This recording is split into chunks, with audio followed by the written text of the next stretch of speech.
the Primitive Patterns Podcast. It's time to live your mystery.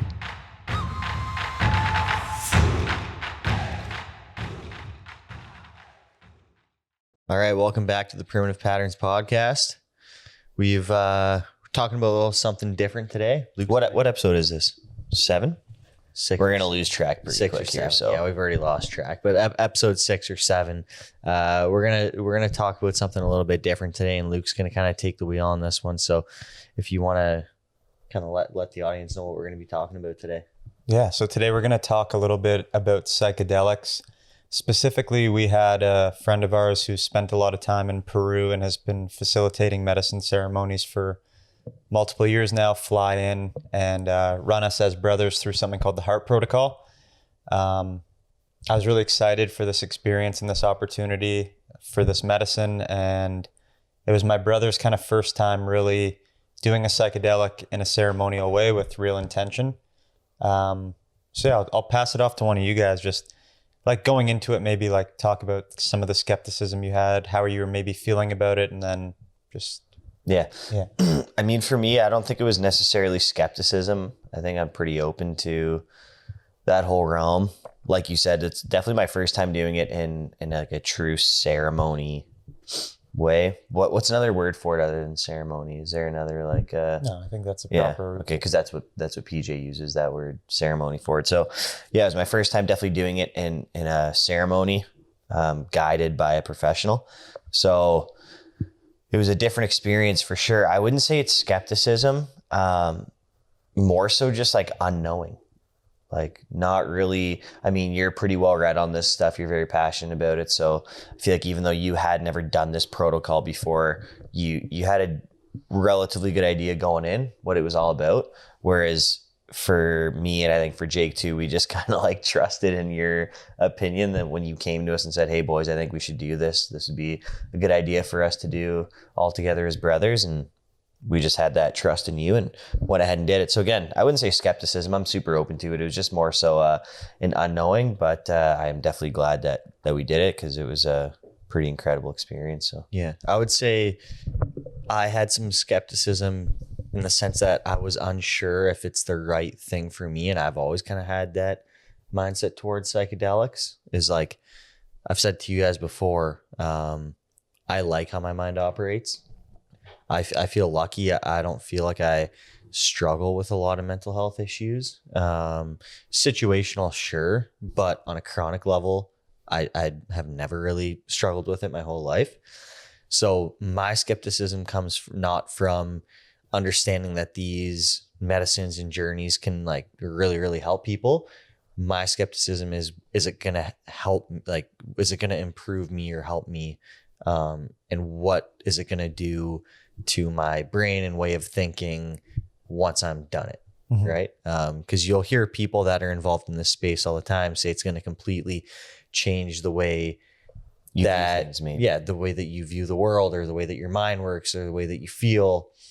And I understand why for a lot of people, including myself, that's a bit of a scary thought, thinking like, well, I already enjoy the way that my mind works. So, or even if you don't, like, it's the unknown. It's like, okay, well, this is going to change me. I may not be happy with where I'm currently at, but like, does that necessarily mean that taking part in this protocol, the change is going to be for the better? Yeah. Because you have heard stories of people like, bad trips, quote unquote, like people not having the best experiences. And even in like ceremony, right? Like whether it's like an ayahuasca journey or whatever, it's not necessarily for everybody. So it's also a matter of, is the change going to be for the better for me personally? Yeah. But why don't you tell everybody like kind of what we did, who led us through it, that whole spiel?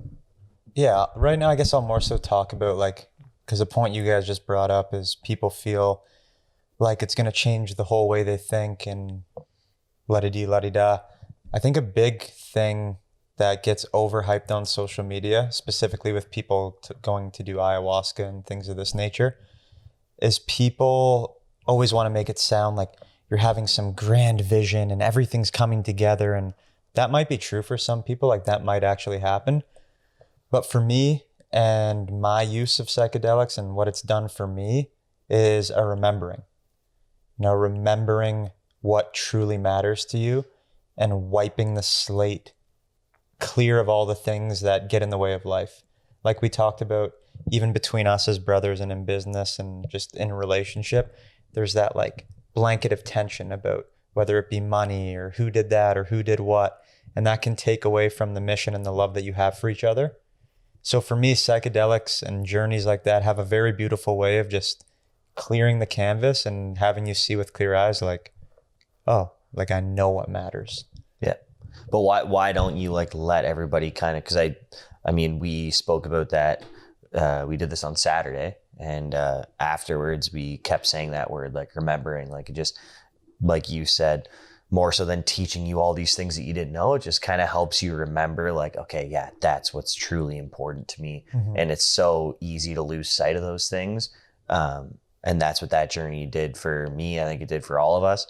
It just kind of brings back into light what's truly important to you and really to everybody. And that's like love for the closest people around you, and like the health of your body and mind, and the health of the body and minds of everybody that you love, especially like your very tight-knit people, like whether it's your parents or your brothers or your spouse or whoever it is.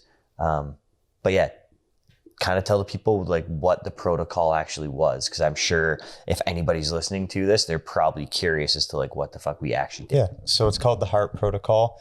You can look up Dr. Samuel Lee. He's like kind of one of the pioneers of this work.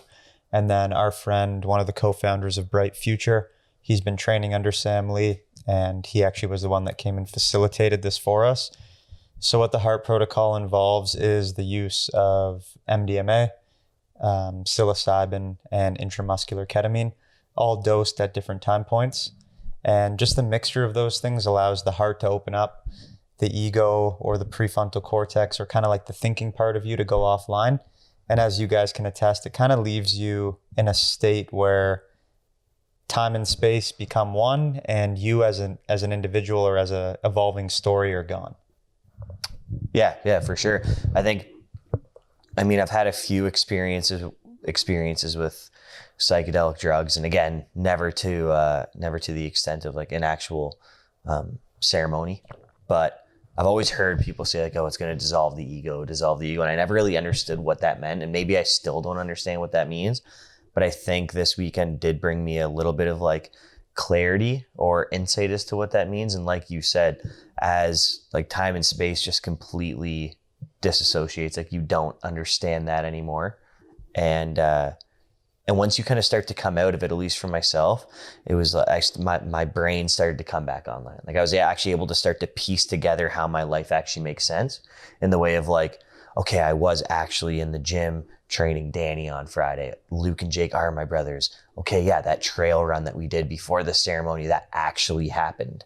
And I started to piece my life back together in that sense. So, I mean, I think that's what they're talking about when they say like your ego kind of goes away. But yeah. I'd say I had the same experience as that, with just like the whole ego going offline. And I think that's kind of what everybody like lives behind when we're talking about ego. It's like people think of ego as like a very bad thing, but it's not at all, right? Yeah, like I'll just hint at that quickly. Like, sure. You need an ego, and actually ego functioning in its proper way is essential. You wouldn't do anything without an ego. Yeah, exactly. Right? It's the overgrowth of the ego that gets in the way of your true self. Yeah. So what we're saying when we're saying that the ego goes offline is just everything that makes you who you think you are. Mm-hmm. The good, the bad, like everything. So doing a protocol like this does just strip all that away. So it strips the good things away too. It strips the bad things away. And it just really allows you, like you said, to look at it from a clean slate and be like, okay, what is actually important in my life? And I think no matter who you are, again, this whole realm of psychedelic like journeys and all that, it definitely isn't for everybody. Although some people may like to think that it can benefit everybody. I personally do think that doing a journey like this could have benefit to everybody personally. Like just having that ego shut off and then being able to see what truly matters in your life. Again, it might not be for you, but from my experience, I don't see how this couldn't really help. And you. that's all it is too. Like, just to clarify that, it's just through our own experiences. We are not professionals. Like, I'm not sitting here trying to, I mean, yeah, but like you are a lot more well-read. You're passionate about this stuff. Like, I'm even saying just for me and Jake, like, we are by no means well-read on this stuff. We've had some personal experiences, but we're just talking about what we experienced on the weekend and how it made us feel. And then maybe how feeling that, what we think it could potentially do for others. But again, in terms of like professional advice, I'm by no means saying that that's what I'm trying to give. But I also think hearing people's experiences can also be super beneficial too. So yeah, like I think it's very cool for all of us that growing primitive patterns together and always thinking about like, what's next? What are we going to do? How are we going to grow this thing? What are we going to do with this? It just became very clear in all of our journeys. And when we talked afterwards, that the thing that mattered was that we are healthy, we are evolving in mind and body, and that whatever we're doing together. Yeah. And everything else was just like, doesn't matter. Yeah. Yeah. I kept saying the two things I kept repeating in my mind in the kind of the heat of it was like happy and healthy. And that was for my brothers. That was for my girlfriend. That was for my parents, like the people that I'm closest to. It was just like happy and healthy. Like, are they happy and are they healthy? And if that's the case, then everything else doesn't fucking matter. Like, that's what truly matters in life, is that you and your closest loved ones are happy and healthy. And, you know, you can become a little clouded sometimes with the stress of life with, you know, whether it's work, financial, those things can kind of like feel like a heavy weight on your shoulders and can distract you from what truly matters. And that was, for me, what was so profound and just amazing about the experience that we had, is that it just brought all that right back into life. Like that word remember, like it just helped me fully remember to like the deepest level I've ever felt that love that I have for those people and the things that make the things that are truly important for me, for those people. For sure. And on the topic of remembering and like the remembering we had, there's also, I think for all of us, not only did we remember, but like you remember in the deepest way you can possibly think of. It's like a remembering so deep inside you that you can't forget it, that feels more real than like anyone could say to you like, oh, the health of your family is super important and the health of your mind and body is important. But like to feel it in that deep way is beyond important. Words just water down the experience that you had. Yeah. Like words can't really describe it. I think one thing that was pretty clear for all of us too, when we did this experience in this journey, is how important the health of the family unit is and how that's just been massively overlooked within our culture. I think people are putting less and less value into time with their family, into relationship with their family. And it's showing all through our culture. And I think a lot of people could really heal just through reconnecting at a deep level with family. Like there's so many things people are doing nowadays to heal this and heal that and fix this and fix that. But I just wonder how much healing could happen for people if they just reconnected at a deep level with their family. Yeah. Which could also potentially be really tough to do if you have like a broken family too, though, right? Like maybe your parents don't talk to one another. Maybe your relationship with your siblings is not rock solid by any means. Mm-hmm. And so then it's like, all right, well, how do you figure that out? Like, how do you navigate that? Because I hear what you're saying. Like, we're lucky, you know, like I think we're an anomaly where us three at 26 and 28 years old, like all three of us still live together. We all run a business together and we're as tight as you could possibly be with our parents. And so like we're pretty lucky in that sense. And we can feel the power that has of being close and connected with your family. But some people may have like never felt that in their life. And so to be like, to try to reconnect back with your family, like it sounds great, and I'm not saying it's not possible, but it's a really it's a predicament. Let's call that like the outliers, because there are people that have that situation. Yeah. But I would say, let's say the majority of people have relationships that either were once strong and have faded, or they are close, but they're not making the time to deeply connect and to tell each other how much they love each other and to restructure that deep bond. And I think that by doing that, you can heal a lot within yourself and with the people around you. Yeah, definitely. And I think when, like you were saying, like the family unit, like I think one of the issues in our culture right now is that you just focus so heavily on like the immediate family that live in your household. So like your husband, like husband and wife and kids, and your whole life just becomes about that. And then it becomes very difficult to like be the best parent that you can be to your children. For example, I'm kind of talking out of turn here because I'm not a parent, so I don't really know anything about parenting. But from like an outsider's perspective, I'm sure if you look at other countries around the world where families, the grandparents are still heavily involved, the parents still see their siblings, so like uncles and aunts are still very involved, cousins are always in the mix, and then even further than that is like very, very close friends, people that are like this with you. I would consider that a part of your family unit, right? Yeah. So in my opinion, it's anybody that really supports you and you support them, and you guys coexist in a synergistic way where you're helping each other. Like I would consider that a part of the family unit. And yeah, almost treating it more as like a community rather than being so separated and isolated within your immediate household. Yeah.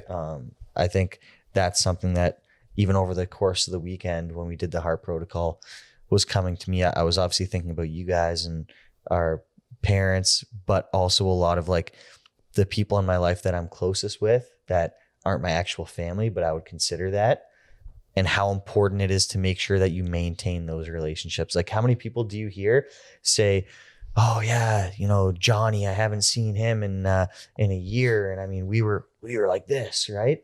Like you hear that all the time, people just losing connection. Yeah. And at the end of the day, it's like what we experienced or what we like remembered is that usually it's stress. Like usually it's the stressors of life that get in the way of those connections with other people. And that's why we were lucky enough to, again, have that experience where it just brought back into light, like truly remembering what's important to you. Because it's so easy to fall down that fucking rabbit hole of like, I'm grinding, I'm not making enough money, I need to make more money, I need to grow my business, I need to do this and that. And you just completely neglect the thing. Because if you lost your business tomorrow, yeah, you'd be butthurt, but like you'd be okay. But if you lost your brother tomorrow, your life would be over. Yeah, I remember what you said. It was like when we were in the room together after we had each had our journeys and we were still in a pretty heightened state, and you were like, imagine someone said to you tomorrow that you can have $1 billion and a yacht and do whatever the fuck you want, but your brothers are gone and a couple of your best buddies are gone. Or you can be on the street with nothing. You're literally naked and freezing, but you have your brothers and a couple friends. And you're like, 10 times out of 10, you know the choice. Yeah, no brainer, like, right? And so like I'm obviously taking my brothers over anything. And so again, it just helps you bring that back into light a bit, because, you know, I'm not saying I'm better than anybody else. It happens to me. It happens to all of us. Like, you notice on a day-to-day, you get stressed the fuck out and you start to talk to each other like shit, or you don't, or like, you know, you're not making time for the connection that you should be. It's easy. It happens to everybody. If you think you're above that, you're not. 100%. And that's why this was so amazing, because it allows the opportunity to feel that connection and that sense of love in the deepest way you could possibly ever feel it. Yeah. And I think too, a lot of people that are skeptical of a psychedelic journey, like that's a good thing because it is a big commitment. Yeah. But in the same breath, be open to the idea that it could provide you with something that you genuinely need, and that it could provide you with a deeper sense of just knowing and love. And you don't have to be some dreadhead hippie swinging off a tree to do it. Like, I think a lot of people get turned off from the whole realm of psychedelics and ceremony and the use of these medicines because there's an image associated with it, when literally anyone can benefit. And you can go back to growing your business and being a husband and being a wife and playing hockey and whatever the fuck it is you do for your life but you'll go back to all of that potentially just more clear and centered within yourself and what matters.